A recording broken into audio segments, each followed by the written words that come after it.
Dimulai dari sini, saya merasa bahwa sukses bukan lagi cuma sekedar angan-angan.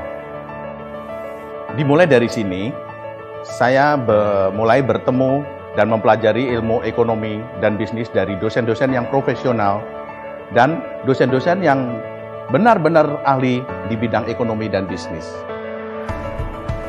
Dimulai dari sini, saya diajarkan bagaimana menjadi seorang pebisnis yang handal dan terampil.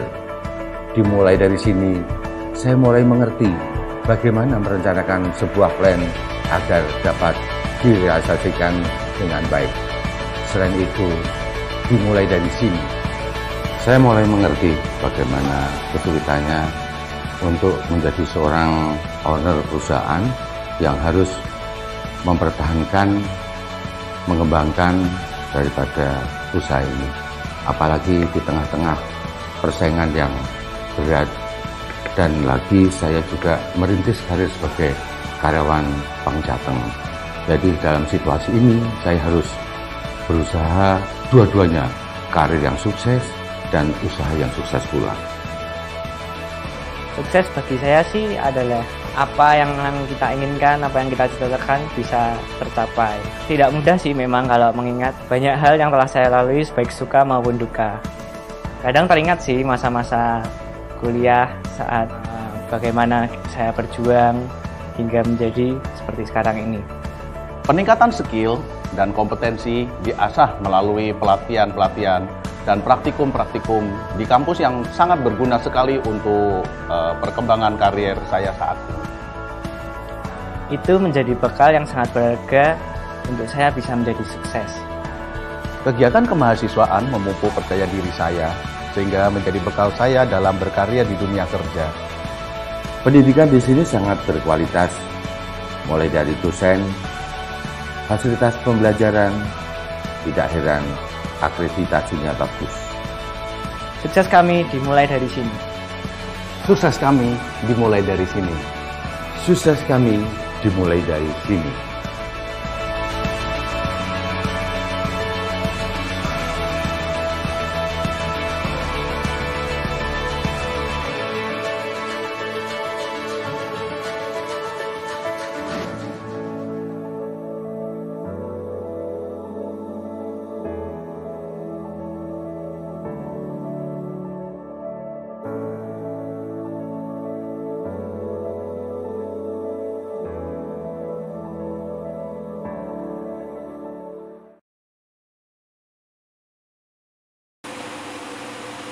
Halo teman-teman semuanya, Assalamualaikum warahmatullahi wabarakatuh.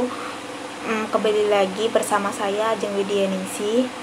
Pada video kali ini saya ingin mempresentasikan dengan materi yang berbeda. Sebelum saya memperkenalkan diri, izinkan saya untuk memperkenalkan kampus saya terlebih dahulu. Kampus saya ini bernama Unisbank atau Universitas di Kubang. Universitas di Kubang memiliki logo berupa burung Garuda dengan sayap mengembang pada posisi hinggap. Kedua cakarnya menyengkeram bola bumi yang berselempang pita bertuliskan Unisbank melintang di tengah bola. Dasar lambang berwarna merah. Kemudian saya akan menjelaskan tentang sedikit pada Fakultas Ekonomika dan Bisnis. Dalam FEB ini tentunya ada visi misi. Visi misinya yaitu pada tahun 2020 menjadi fakultas terpercaya dan terpilih di bidang ekonomi dan bisnis yang memiliki keunggulan kompetitif berkelanjutan berbasis pada keuangan perbankan, berjiwa kewirausahaan, menguasai teknologi informasi dan komunikasi serta berdaya saing nasional. Kemudian misi dari FEB yaitu mengembangkan organisasi fakultas yang transparan dan akuntabel berbasis teknologi informasi dan komunikasi untuk mendukung good university governance. Lalu menyelenggarakan pendidikan yang berbasis keuangan perbankan berorientasi pada perkembangan dunia usaha dan industri untuk mendukung lulusan yang mempunyai daya saing global, berjiwa kewirausahaan, dan menguasai teknologi informasi dan komunikasi.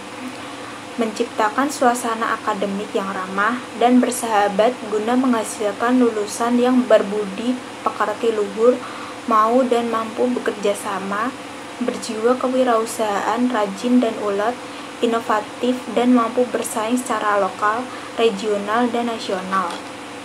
Lalu, melaksanakan dan meningkatkan penelitian bidang ekonomi, sumber daya manusia, pemasaran, keuangan, dan perbankan yang inovatif dan bernilai ekonomis yang berkelanjutan.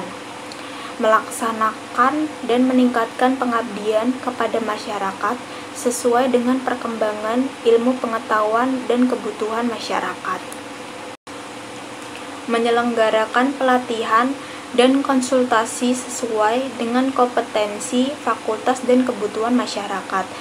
Membangun kompetensi profesional para dosen dan menyelenggarakan uji kompetensi secara kontinu untuk memperoleh sertifikat dari lembaga-lembaga sertifikasi. Menjalin kerjasama secara berkelanjutan dengan lembaga pendidikan, lembaga penelitian, pemerintah, dunia usaha dan industri, serta institusi lain, serta masyarakat di tingkat lokal, regional, dan nasional. Menjalin hubungan dengan lembaga pendidikan luar negeri untuk ilmu-ilmu ekonomi dan bisnis, manajemen, akuntansi, dan perbankan. Menjalin kerjasama secara berkelanjutan dengan lembaga pendidikan, lembaga penelitian, pemerintah, dunia usaha, dan institusi, serta institusi lain, serta masyarakat di tingkat lokal, regional, dan nasional. Menjalin hubungan dengan lembaga pendidikan luar negeri untuk ilmu-ilmu ekonomi dan bisnis, yaitu manajemen, akuntansi, dan perbankan. Tujuan pada FEB kali ini tercapainya penyelenggaraan tata kelola yang baik dan progresional di seluruh lingkungan Fakultas Ekonomika dan Bisnis, menghasilkan lulusan yang bertakwa kepada Tuhan, cerdas dan cakap dalam bidang ekonomi dan bisnis berbasis keuangan dan perbankan, menghasilkan desain sistem administrasi yang mampu menyiapkan seluruh program studi memperoleh akreditasi A, menghasilkan rancangan pengembangan dosen studi lanjut jenjang strata 3. Nah, itu profil dari Unisbank terutama pada Fakultas Ekonomika dan Bisnis. Jadi pada Unisbank itu FEB-nya ada jurusannya ada 3. Yang pertama manajemen, akuntansi, dan perbankan. Alhamdulillah sudah mendapatkan akreditasinya A. Bagi kalian semua yang ada di daerah Semarang maupun di luar Semarang yang ingin bergabung bersama kami, silakan gabung di Unisbank Universitas Tikubang Semarang.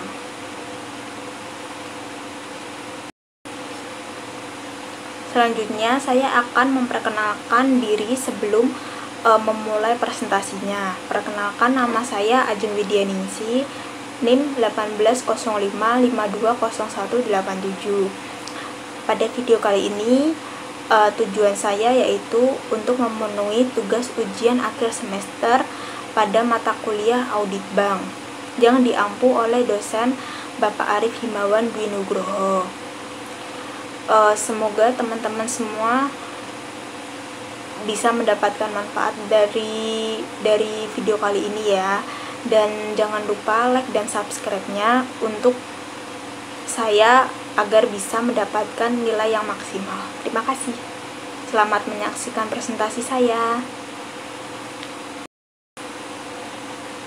Nah, teman-teman semuanya, pada video kali ini saya akan menjelaskan materi tentang program anti pencucian uang dan pencegahan pendanaan terorisme atau yang disebut APU PPT yang berada di bank. Silahkan disimak ya. Untuk materi pada kali ini, cakupan materinya yaitu yang pertama ada definisi. Definisinya itu terdiri dari 2, pencucian uang dan pendanaan terorisme. Yang kedua ada tahapan pencucian uang. Yang ketiga ada alasan bank menerapkan program APU PPT. Yang keempat ada Know Your Customer Principle. Yang kelima, pilar program APU PPT, yaitu pengendalian intern dan kebijakan dan prosedur.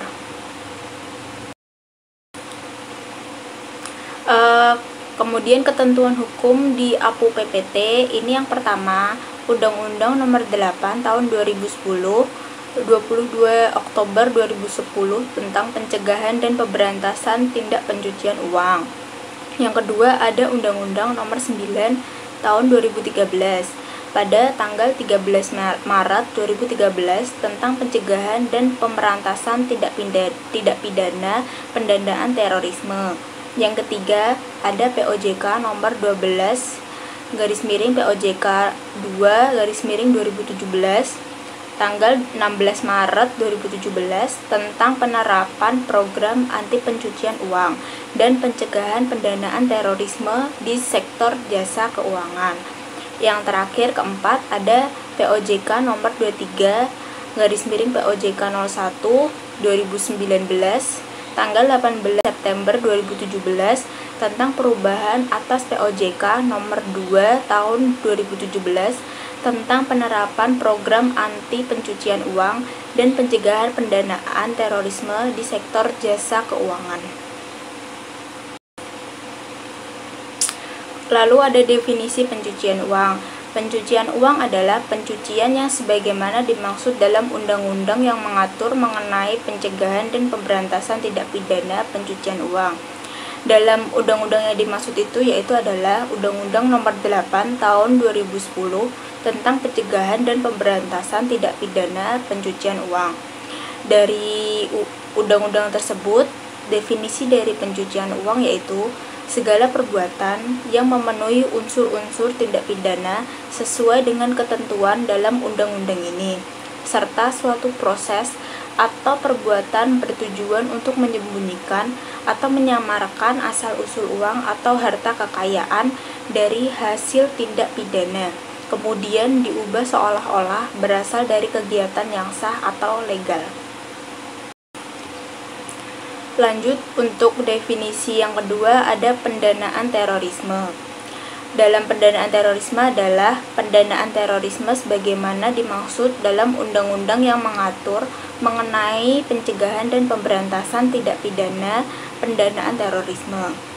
Dalam undang-undang ini yaitu disebut Undang-Undang Nomor 9 Tahun 2013 tentang pencegahan dan pemberantasan tindak pidana pendanaan terorisme. Dalam undang-undang ini, definisi dari pendanaan terorisme adalah segala perbuatan dalam rangka menyediakan, mengumpulkan, memberikan, atau meminjamkan dana, baik langsung maupun tidak langsung, dengan maksud untuk digunakan dan atau yang diketahui akan digunakan untuk melakukan kegiatan terorisme, organisasi teroris, atau teroris.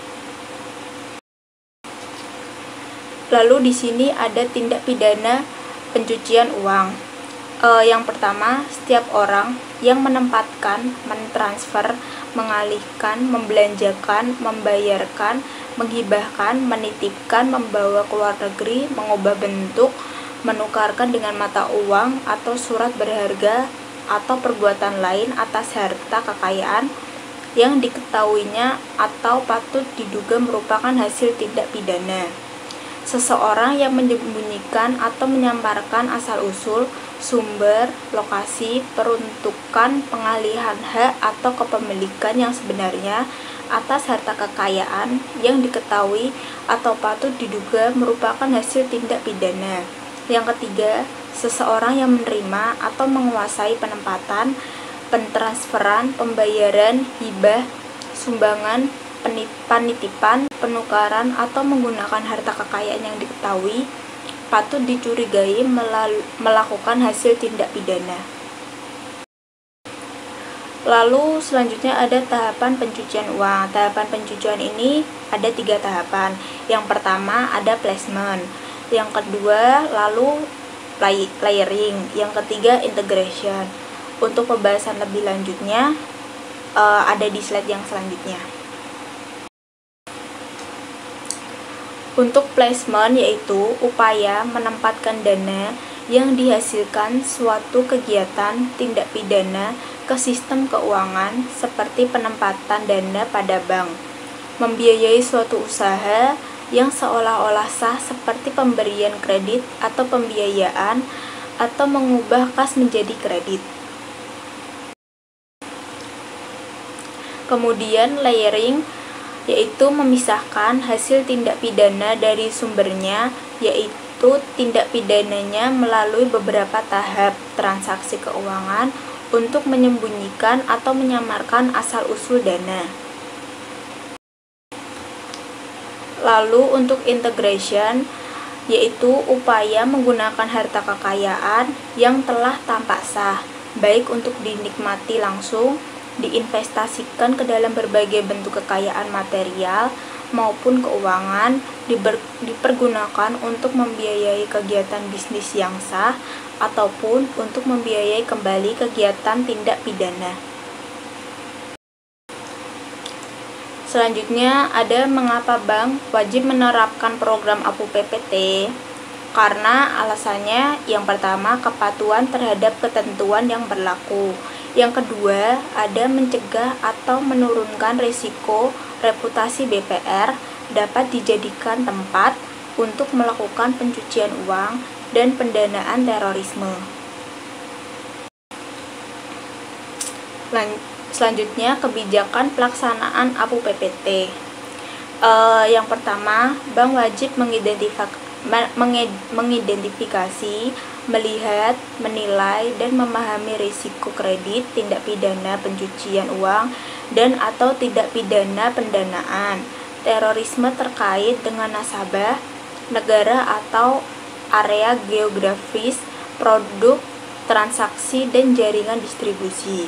Yang kedua, bank wajib memiliki dan memantau kebijakan, pengawasan, dan prosedur pengelolaan dan mitigasi risiko pencucian uang dan pendanaan terorisme yang disetujui oleh direksi dan dewan komisaris agar mampu mengelola dan memitigasi risiko yang telah diidentifikasi.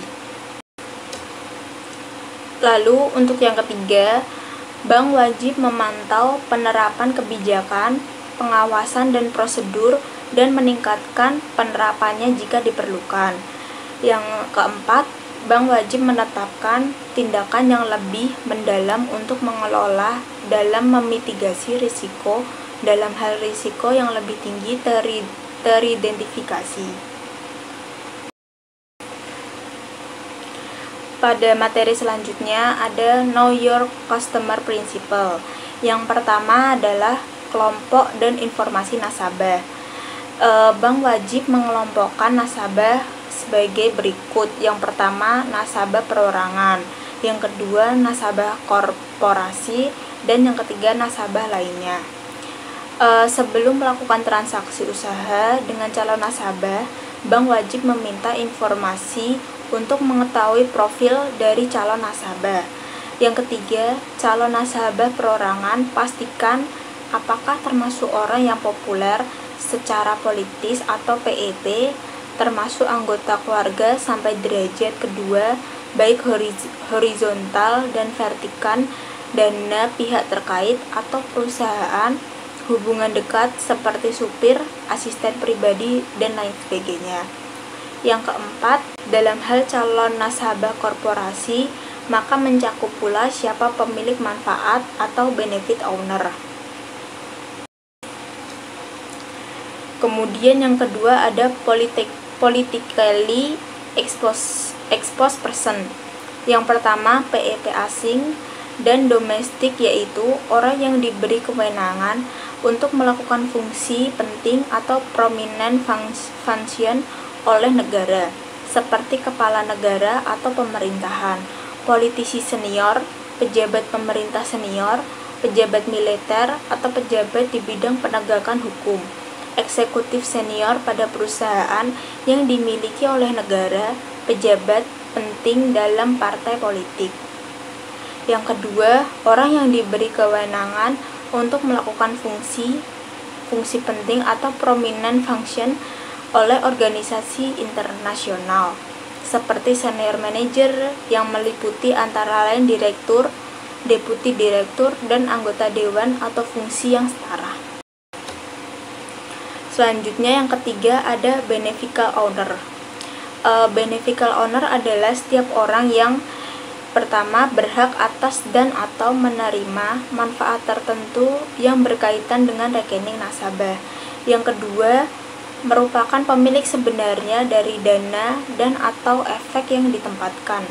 Yang ketiga, mengendalikan transaksi nasabah. Yang keempat, memberikan kuasa untuk melakukan transaksi. Yang kelima, mengendalikan korporasi atau perikatan lainnya, atau yang disebut legal arrangement. Yang keenam, merupakan pengendalian akhir dari transaksi yang dilakukan melalui badan hukum atau berdasarkan suatu perjanjian. Lanjut, untuk yang keempat ada pengelompokan calon nasabah dan nasabah berdasarkan resiko. Analisis yang paling kurang meliputi 1. Identitas nasabah. Yang kedua, lokasi usaha bagi nasabah perusahaan. Yang ketiga, profil nasabah. Yang keempat, frekuensi transaksi. Yang kelima, kegiatan usaha nasabah. Yang keenam, struktur kepemilikan bagi nasabah perusahaan. Yang ketujuh, produk, jasa, dan jaringan distribusi atau delivery channels yang digunakan oleh nasabah. Yang kedelapan, informasi lainnya yang dapat digunakan untuk mengukur tingkat risiko nasabah. Selanjutnya ada pilar APO PPT. Pada pilar APO PPT ini ada 5. Yang pertama, pengawasan aktif direksi dan dewan komisaris. Yang kedua, pengendalian intern. Yang ketiga, sumber daya manusia dan pelatihan. Yang keempat, sistem informasi manajemen. Yang kelima, kebijakan dan prosedur. Untuk pilar APO PPT yang pertama ada pengawasan aktif direksi dan dewan komisaris. Pengawasan aktif direksi paling kurang meliputi yang pertama, memastikan PJK memiliki kebijakan dan prosedur penerapan program APO dan PPT.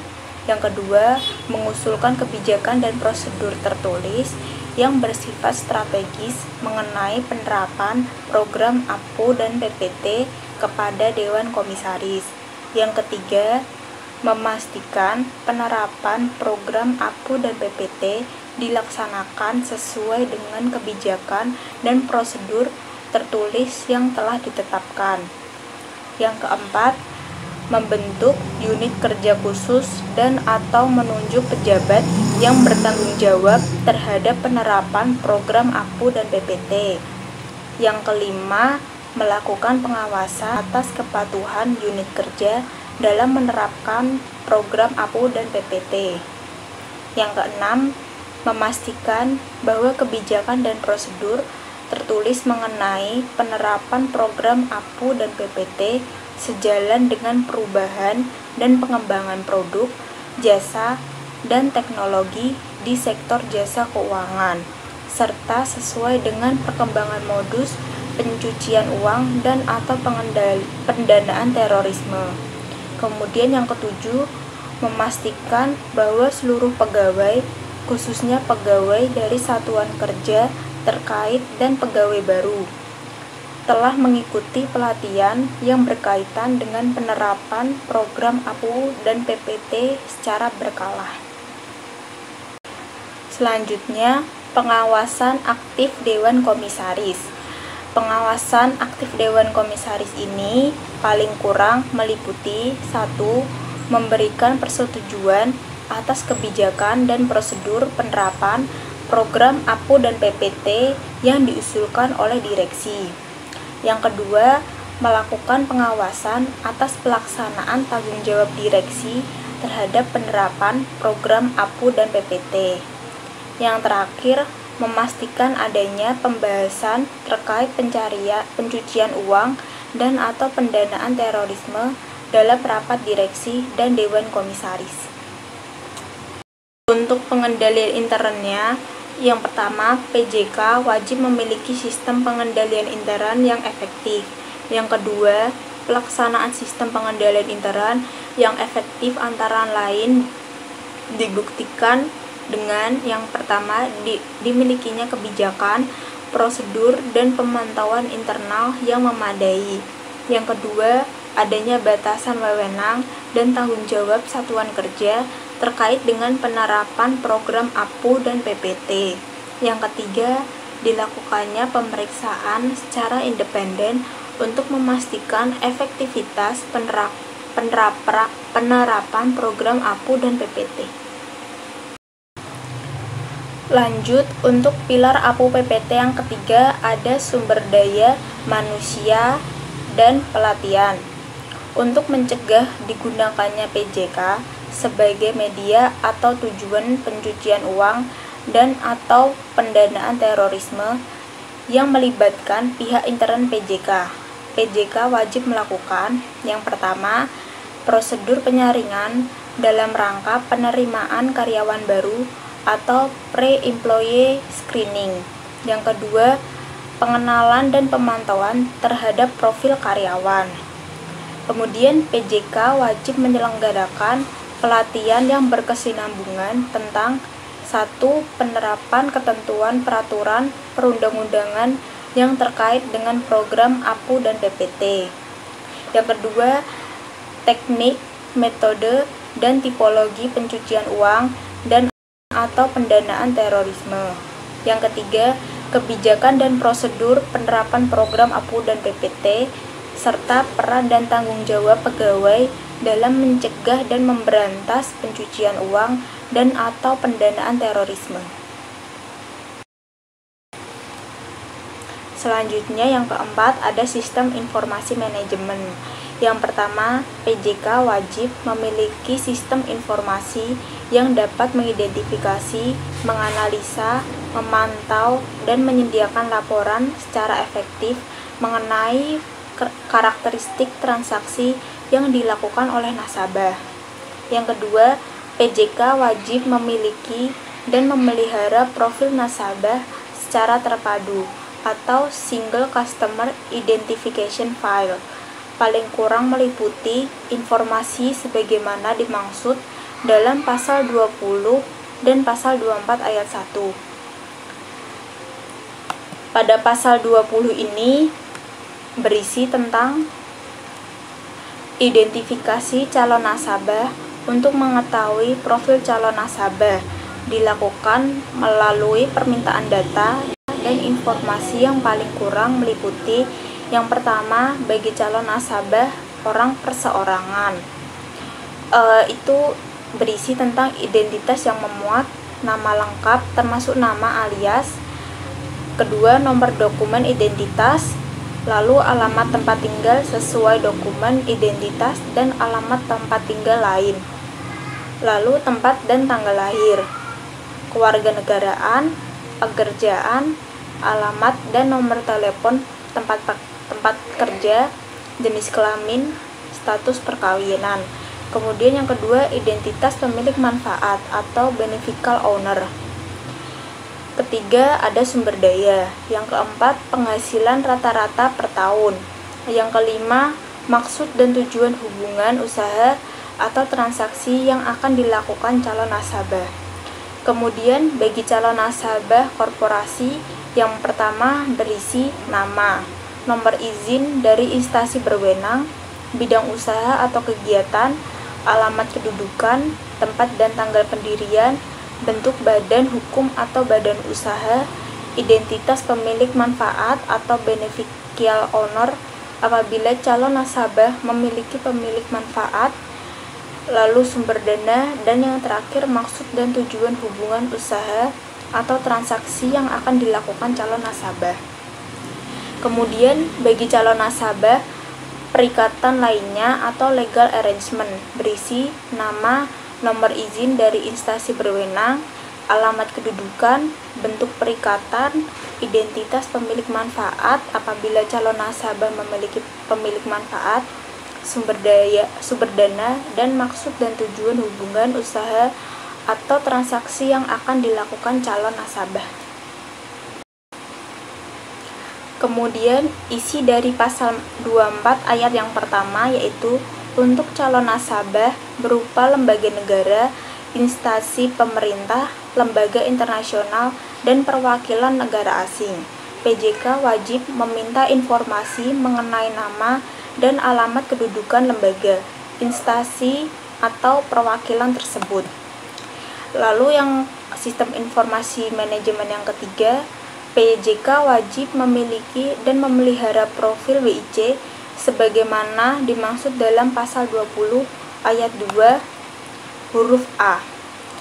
Pasal 20 ayat 2 huruf A berisi tentang seluruh informasi sebagaimana bagi WIC orang perseorangan atau natural person, korporasi maupun perikatan lainnya atau legal arrangement yang melakukan transaksi paling sedikit 100 juta rupiah atau yang nilainya setara, baik yang dilakukan dalam satu kali maupun beberapa kali transaksi dalam satu hari kerja. Kemudian sistem informasi manajemen yang keempat, kebijakan dan prosedur sebagaimana dimaksud dalam pasal 13 ayat 2 wajib mempertimbangkan faktor teknologi informasi yang berpotensi disalahgunakan oleh pelaku pencucian uang atau pendanaan terorisme. Isi dari pasal 13 ayat 2 yaitu kebijakan dan prosedur penerapan program APU dan PPT paling kurang meliputi yang pertama, identifikasi dan verifikasi nasabah. Kedua, identifikasi dan verifikasi beneficial owner. Ketiga, penutupan hubungan usaha atau penolakan transaksi. Keempat, pengelolaan risiko pencucian uang dan atau pendanaan terorisme yang berkelanjutan terkait dengan nasabah, negara, produk dan jasa serta jaringan distribusi. Yang kelima, pemeliharaan data yang akurat terkait dengan transaksi, penatausahaan proses CDD, dan penatausahaan kebijakan dan prosedur. Yang keenam, pengkinian dan pemantauan. Yang ketujuh, pelaporan kepada pejabat senior, direksi dan dewan komisaris terkait pelaksanaan kebijakan dan prosedur penerapan program APU dan PPT. Yang terakhir, pelaporan kepada PPATK. Untuk kebijakan dan prosedurnya, PJK wajib memiliki kebijakan dan prosedur untuk mengelola dan memitigasi risiko pencucian uang dan atau pendanaan terorisme yang diidentifikasi sesuai dengan penilaian risiko. Kebijakan dan prosedur penerapan program APU dan PPT paling kurang meliputi 1. Identifikasi dan verifikasi nasabah. Yang kedua, identifikasi dan verifikasi beneficial owner. Yang ketiga, penutupan hubungan usaha atau penolakan transaksi. Yang keempat, pengelolaan risiko pencucian uang dan atau pendanaan terorisme yang berkelanjutan terkait dengan nasabah, negara, produk, dan jasa serta jaringan distribusi atau yang disebut delivery channels. Lalu, kebijakan dan prosedur penerapan program APU dan PPT paling kurang meliputi yang pertama, pemeliharaan data yang akurat terkait dengan transaksi, penatausahaan proses CDD, dan penatausahaan kebijakan dan prosedur. Yang kedua, pengkinian dan pemantauan. Yang ketiga, pelaporan kepada pejabat senior, direksi, dan dewan komisaris terkait pelaksanaan kebijakan dan prosedur penerapan program APU dan PPT. Yang keempat, pelaporan kepada PPATK. Yang kelima, khusus untuk bank umum, cakupan pedoman pelaksanaan program APU dan PPT meliputi pula cross border, correspondent banking, dan transfer dana. Yang keenam, PJK wajib menerapkan kebijakan dan prosedur penerapan program APU dan PPT secara konsisten dan berkesinambungan. Yang ketujuh, kebijakan dan prosedur penerapan program APU dan PPT wajib mendapat persetujuan dari direksi. Selanjutnya, meningkatkan kualitas SDM dalam penerapan program APU PPT. Yang pertama ada sumber daya manusia atau SDM. Bank mencegah digunakannya sebagai media atau tujuan pencucian uang dan pendanaan terorisme yang melibatkan pihak. 1. Prosedur penyaringan dalam rangka penerimaan karyawan baru.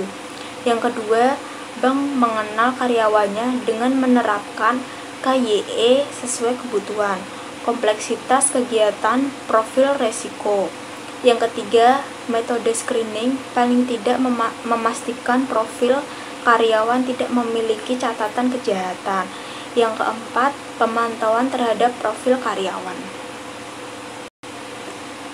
Lalu yang kedua ada pelatihan APU PPT. Bank wajib menyelenggarakan pelatihan yang berkesinambungan tentang 1. Penerapan ketentuan peraturan perundang-undangan yang terkait dengan program APU PPT. Yang kedua, teknik, metode, dan tipologi pencucian uang atau pendanaan uang.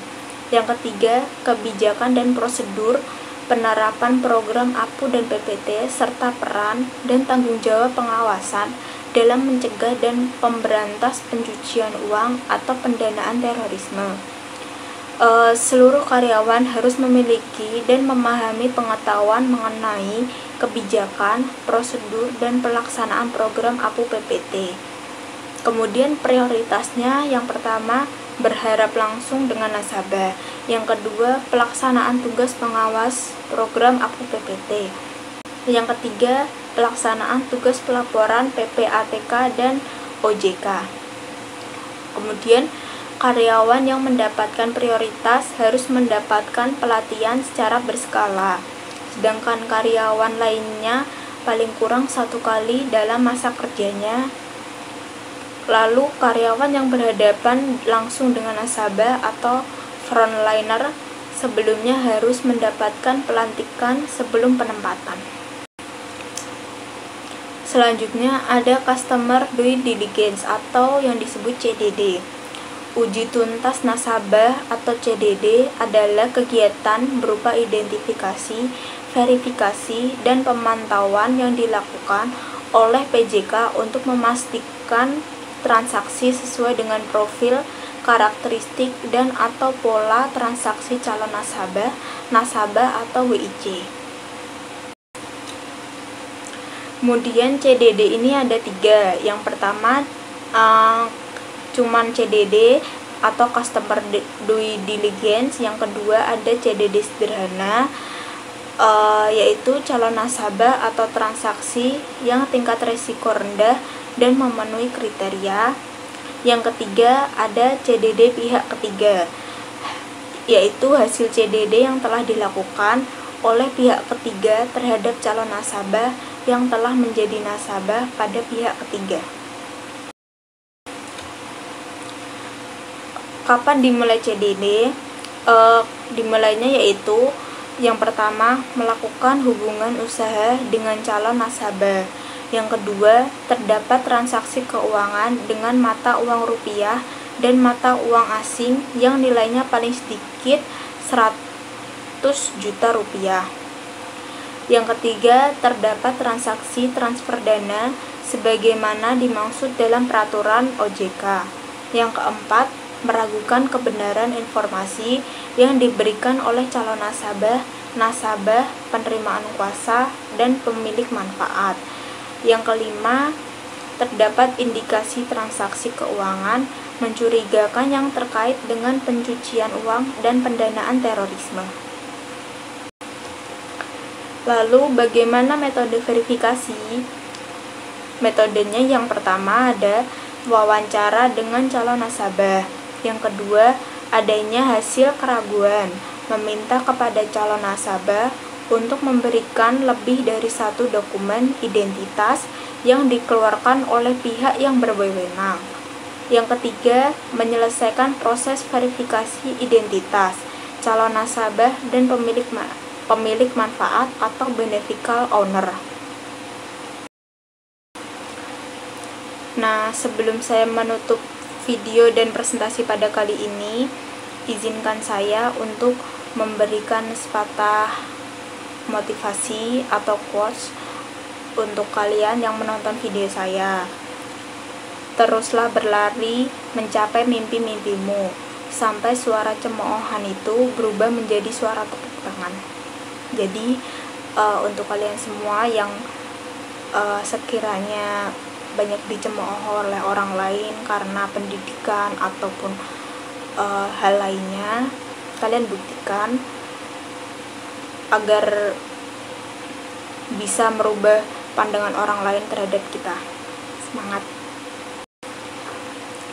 Cukup sekian presentasi yang dapat saya sampaikan pada video kali ini. Semoga dapat bermanfaat bagi kalian semua yang sudah menonton video saya. Maaf bila ada salah kata, dan saya minta maaf jika dalam materi saya ini yang saya sampaikan kurang komplit dan mungkin kurang banyak yang ditulis dalam PPT saya. Saya mau minta maaf sebesar-besarnya, dan jangan lupa buat kalian semua sempatkan untuk like, subscribe video saya agar memenuhi tugas ujian akhir semester saya ini. Terima kasih semuanya. Assalamualaikum warahmatullahi wabarakatuh. Dadah.